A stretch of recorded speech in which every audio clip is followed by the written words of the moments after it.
Dugong adalah mamalia laut yang dikenal sebagai pemakan tumbuhan. Hewan ini hidup di perairan dangkal dan menghabiskan sebagian besar waktunya di dasar laut. Makanan utamanya adalah lamun, sejenis tumbuhan laut yang tumbuh di perairan pesisir. Dengan gerakan yang lambat dan tenang, dugong merumput di dasar laut seperti sapi di padang rumput. Karena kebiasaannya ini, dugong sering dijuluki sebagai sapi laut. Meskipun terlihat damai, dugong merupakan bagian penting dari ekosistem laut.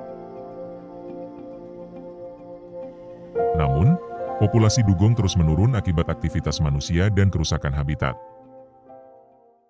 Kini, dugong termasuk hewan yang dilindungi di banyak wilayah.